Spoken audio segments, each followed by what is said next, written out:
What's up, Earth's mightiest subscribers? It's Blur Without Fear. Welcome back to the channel. Alright, today's video we're going to be talking about X-Men Red number 5 by Al Ewing and Stefano Caselli. And in this video, I'm going to be breaking down exactly how long it actually took for Uranos to wipe out the mutants of planet Arakko. We're also going to talk about whether or not there were any survivors from this attack, and most importantly, what is Uranos' fatal flaw that is going to come back to bite him in the ass before Judgment Day is over? You can't see me, you Stevie, wondering how I reach more evolutions than Evie and make it look easy.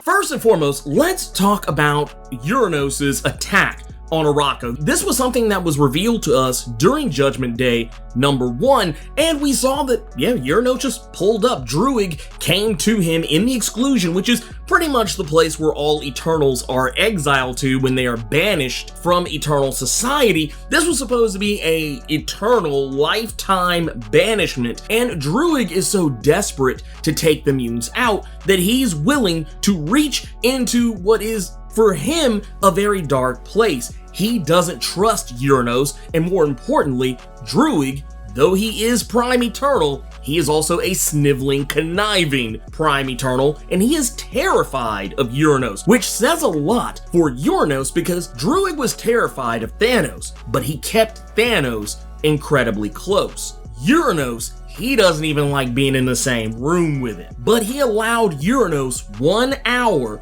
to go to planet Arakko and completely destabilize the Iraqi mutant structure. That literally cuts off millions of mutants from coming to aid the mutants of Earth in the fight against the Eternals. This is really the only way Druig is certain he can assure victory. And speaking of victory, in the midst of this attack from Uranos, something very interesting happens. We learn that Isca the Unbeaten's power, of course, is that she can't lose, and even in situations where she would lose, she would automatically switch sides to be alongside the winner of whatever the conflict is. We saw this during Ten of Swords, and of course, as we know, during Ten of Swords, when we were first introduced to Isca the Unbeaten, her color scheme was more of a red with a yellow trim, but towards the end of Ten of Swords, specifically Ten of Swords Destruction number 1, we saw that when she switched sides from working with Genesis to working with Apocalypse, that's when her entire color scheme changed to gold with a red trim, and it's been that way ever since. Ever since she has been working alongside Krakoa, being on the Great Ring of Arakko, and serving in her sister Genesis' place. That is what it's been. And now we've discovered that she has switched sides yet again, this time seemingly siding with the Eternal Uranos. And that's really all we know. There's not really much else to it other than the fact that that's just how her power works. Her power dictates that she must win. Uranos was very clearly going to win, and she can't lose, so she switched sides. Personally, I think Isca has a lot to answer for here, because we know that while she doesn't necessarily control her powers, they just kind of work. We do know her power can be manipulated. We saw this in X-Men Red number 3, where Sunspot used her powers against her to make a bet that Tarn the Uncaring would win his match against Magneto, therefore switching probability, because Isca had already kind of believed that Tarn was going to win anyway, but she didn't vocalize that she felt this way exactly. So Sunspot used that against her, saying he would bet her that Tarn would win so that Magneto would win the fight, because she would have to take Magneto's side, thus declaring him the winner. And because she can't lose, that means Magneto wins, period. She could have just as easily have helped save her fellow Iraqi mutants by helping them take on Uranos, and therefore just believing that she could win. But in a way, I'm gonna give Isca a little bit of a pass, because in the event of Ten of Swords, it did kind of seem like she just kind of automatically switched sides. It wasn't something that she had consciously decided. I guess it's one of those deals where when it's something that's out of her control, but it's not something that she is declaring to win, that particular aspect for power she has no control over. But if she chooses something that isn't necessarily already predetermined, she does have more control, but just the same, part of me can't help but wonder if she would have just said, no, screw it, I believe we can win, maybe they would have defeated Uranos. It's not out of the realm of possibility to believe that, and until we get further clarification of how her powers work, it's hard for me to determine whether I want to be angry with the character of Isca the Unbeaten or not. It's just one of those deals where it's like, wow, you're on some real serious girl energy. But she's not really a factor in any of this, so it's one of those situations Nightcrawler just kind of teleports her away from the situation, and Isca just decides to stay the course and try and kill Nightcrawler instead, but there you go, it just is what it is. But the real question is, did it actually take Uranos the entire hour to wipe out the Great Ring of Arakko? And the answer is surprisingly no. Now, don't get me wrong, Uranos is a bad mamma jamma. He is no one with whom the likes to. He literally comes in and just immediately starts deleting mutants the second he enters the building. He has unleashed his armories on Arakko, and we'll get more into the numbers a little bit later because I want to save that little tidbit. But just know, every weapon that he has available to himself, he's unleashed a portion of it, and it is devastating Arakko. But what he himself is focused on is the Great Ring. And this is a guy, Uranos, who is, for one, an Eternal, which means he boasts all of the powers that an average Eternal would have. Uranos is actually one of the first Eternals created by the Celestials, meaning he's very likely one of the more powerful ones, as he's had time to hone his abilities over vast millennia. On average, Eternals typically have the ability of superhuman strength, durability, stamina, speed, endurance, agility, all of that stuff. Basically, every Eternal has roughly the power of DC Comics' Superman. Don't let the MCU Eternals movie fool you. The Eternals aren't beings who only have one power. No, they all have the same powers. They can all transmute matter from one thing to another, just like Cersei can in the Eternals movie. They can all do the eye laser thing, just like Icarus can in the Eternals movie. They can all create illusions, same as Sprite. They can all use telekinesis and telepathy and mind control, just like Druig. They can all create random and sundry things out of nothing, just like Phastos can. They can all shoot laser beams and stuff out of their fingers, just like Kingo. They're all superhumanly strong and can fight on a level same as both Gilgamesh and Thena. And they also all can heal themselves the way that Ajax does. They can also run and move superhumanly fast, just like Makari. It's just that some of them do those powers better than others. And Uranos is no exception here. Uranos is more focused on his genius level intellect and his ability to manipulate matter. And as one would imagine, when he pulls up on the Great Ring, even a gang of Omega level mutants isn't enough to take him down, even if they're aided by Abigail Brand, who by her own admission doesn't even use her own power very often. And Cable, who is also a very powerful mutant in his own right, yeah, he's no match for Uranos either. Granted, he does get a good shot in. He's able to use his Omega 1 pulse rifle, which is a deadly and devastating weapon. It's referred to as literally the most powerful weapon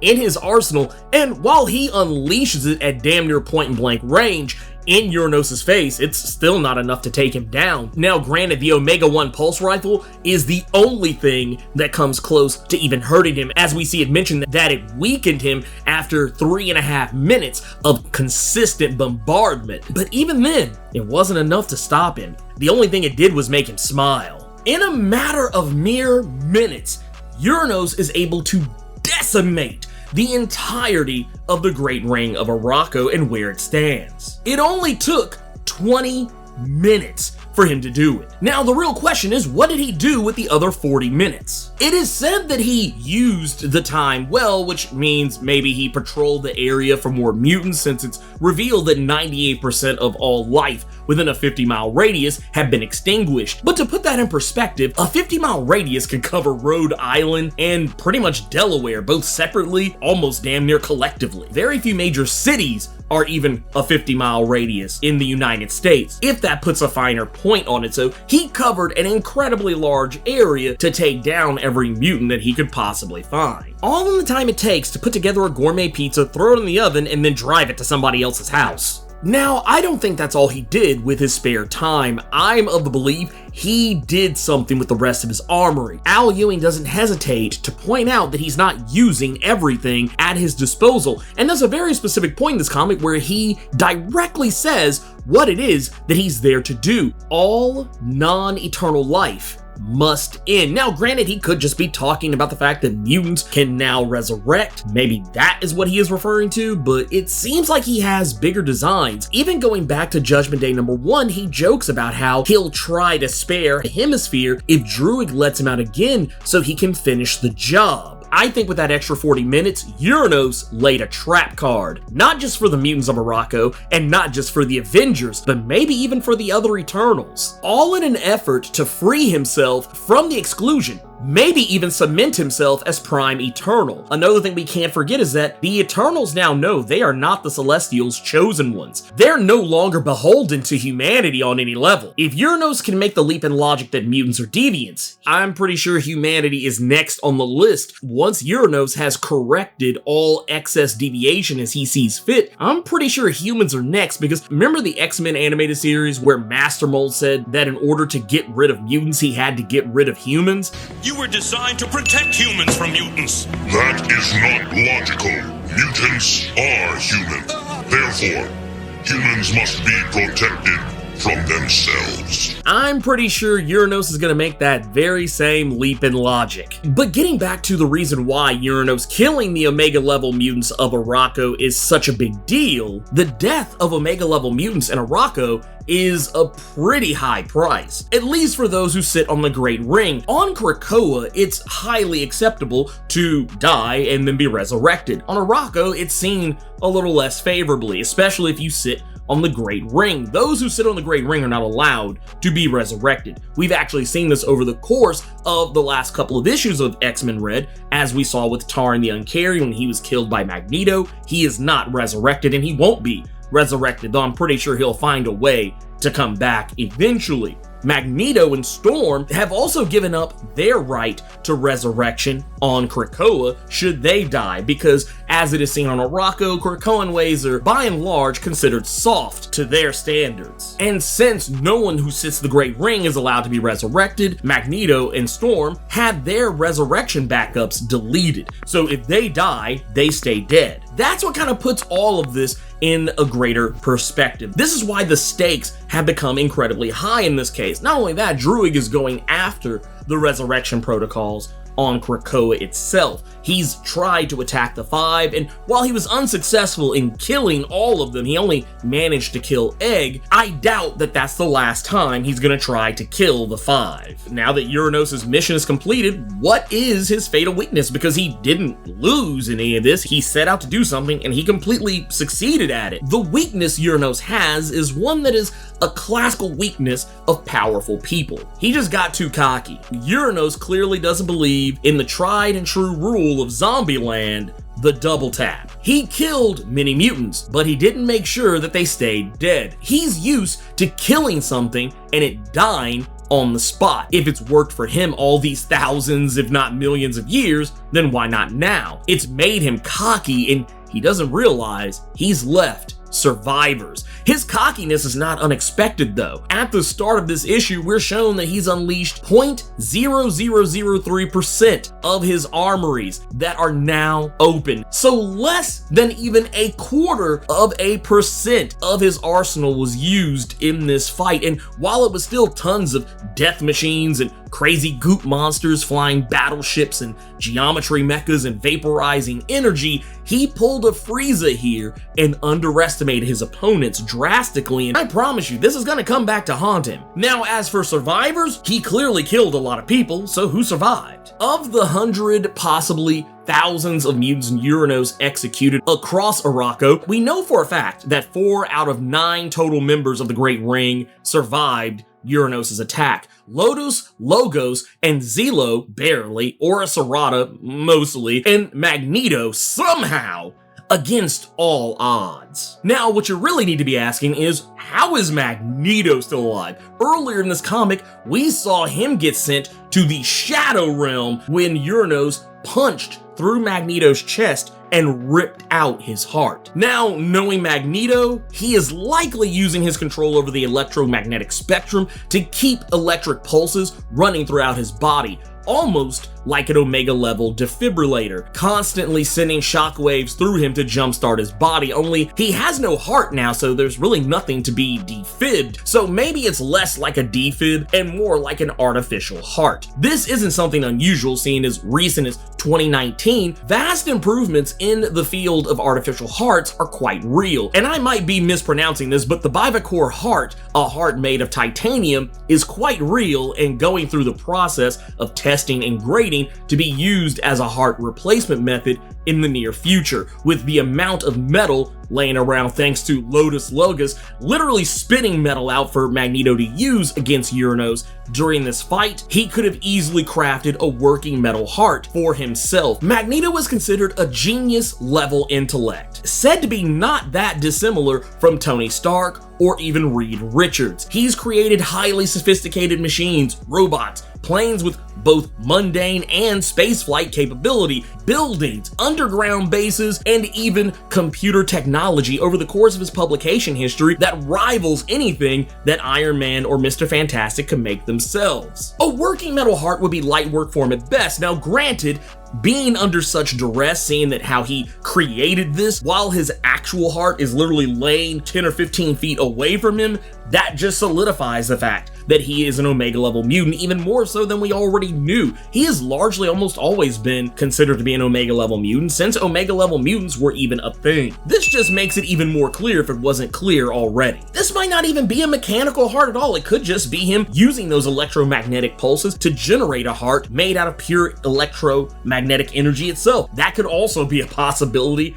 as well. As for the rest of the Great Ring, we know that Storm is safe. She survived the attack because, well, she wasn't there for it. She's been on Krakoa helping in the fight against the Eternals there. And as for Lactuca and Subanar, they are presumably alive as well. While they were present to fight Uranos, they took the fight elsewhere to protect their broken land, so they probably weren't killed by him. That said, he did have 40 minutes left on the clock, and he didn't leave until his hour was up, so maybe he did catch up with them and kill them off panel. As I stated earlier, this all remains to be seen in the next issue. As for Arakko, the island herself, she seems to have survived as well. Abigail, Brand, and Cable are very much in fact dead, as Judgment Day #1 had already revealed to us, with Cable even being resurrected in that issue, and that kind of taking place roughly around the same time as this issue. We don't know what will come of Isca the Unbeaten just yet. She's still fighting back against Subinar's hordes of deep sea creatures, so we'll have to wait till next issue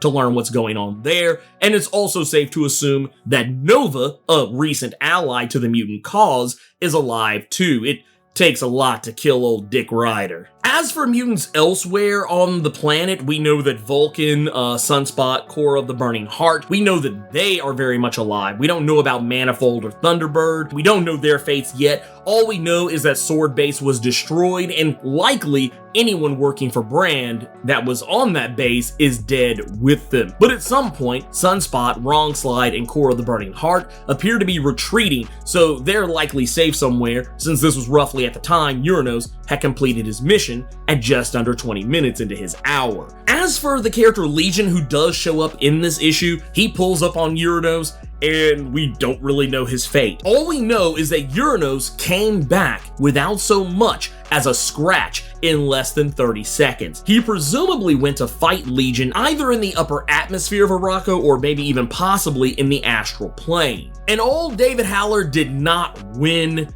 despite having home field advantage. We're not shown what happened, and this week's issue of Legion of X takes place before the events of Judgment Day, so we really have nothing else to work with but what we see. And based on Uranos' first words, after returning, Legion very well might be dead. The real question is, what is up with the Fisher King? The Fisher King is described to have recently accepted something, that change is coming and it's time to act. We don't know what that means. All we know is that it's time to make his move. What is it? I think that he is going to finally use his power. Despite him emphatically claiming he doesn't have one, I think he's finally going to recognize it. As I've said before, he claims to be a powerless mutant, weaponless, as they say on Arakko. But as we've learned in Legion of X, weaponless doesn't mean you lack a power as he's claimed. Legion of X's weaponless Shen is called weaponless because her power isn't battle applicable. It's not something you could use in martial combat. It's not laser eyes or super strength or the ability to burn things on command. Her power is to paint the truth, and by her definition, it can be both literally painting the truth, but also the fact that she can very easily discern what is a truth from what is a lie, even without someone saying anything to her about it. We see in Legion of X, she clearly calls out Nightcrawler's truths to his face in both this week's issue as well as previous issues without even so much as touching a paintbrush. In the last couple of issues of X-Men Red, it's been shown that the Fisher King has an uncanny ability to inspire others. I stand by my guess that is exactly what his power is, inspiring others to do what he asks of them. Just as he inspired a bunch of Iraqi to fight back against a near unstoppable threat, they were more than prepared to give up against because their powers were useless in combat. He galvanized them to risk their lives just the same, with one mutant even claiming he could see what the Fisher King wanted of him, as if it were psionically planted within his mind, and somehow all of them knew how to use their powers against the enemy in ways they had never thought of before. As if his ability to inspire people and tell them what to do also shows them the best way to do what it is he wants them to do. It's kind of like what we've seen in the cases of characters like Sync and Hope Summers, how they can borrow the powers of other mutants. They're also able to use those powers in the most effective ways humanly possible, regardless of whether they've ever used those powers before or not. I always like to use the example of the character Sync, who when he synced with the character Chamber, Sync was able to use Chamber's ability to fly, even though Chamber had no idea he could use his power to fly. I kind of feel like it's the same thing. When Fisher King speaks what he wants, the people who he's inspiring automatically know exactly what they need to do to get what he wants done. Maybe the Fisher King is now finally ready to accept the fact that he's not as weaponless or powerless as he's led on. This issue of X-Men Red, while a tie-in issue, it's more directly tie-in since it is, well, for one, an X title, and by and large, the X titles as a whole are very much tying into what's going on with the Avengers X-Men Eternals event, Judgment Day. And this is basically just giving us more insight into that very brief moment in Judgment Day #1 that didn't really give us any context beyond what we saw. We saw that Uranos was standing over a pile of mutant bones, and we saw Magneto's helmet, we saw Abigail Brand's sunglasses. It was very safe to assume he killed pretty much everyone that was there, but now we actually have context behind that, and that's what this issue provides. I love it. And once again, while this is definitely a tie-in issue, it's my favorite kind of tie-in. It's a tie-in that doesn't disrupt anything that was already going on with the event or what was already going on with the main story. We're still getting story development on things that were already happening in X-Men Red by way of Isca the Unbeaten. Isca's power has been a subject of great debate since X-Men Red started, and she has been a very, while not main focus of Al Ewing's series, she has come up more often than not, and her betrayal of the Great Ring has been teased for quite some time. But anyways, I'm loving this so far. I can't wait to get to the next issue and see more of the fallout from Uranos' attack. I can't wait to see more of Uranos, and I hope that he does come back at some point in this issue, but I think we're gonna end up seeing him elsewhere in this event. But either way, I can't wait to see him again because I've really become incredibly fond of this character since Kieran Gillen reintroduced him. But anyways, if you want to know more about Isca the Unbeaten and how she helped the X-Men win in the Ten of Swords event, check out this video up here. And if you want to know more about the character of Uranos, check out this video down here. In the meantime, let me know what you thought about X-Men Red #5. Keep it plus ultra and sound off in the comments.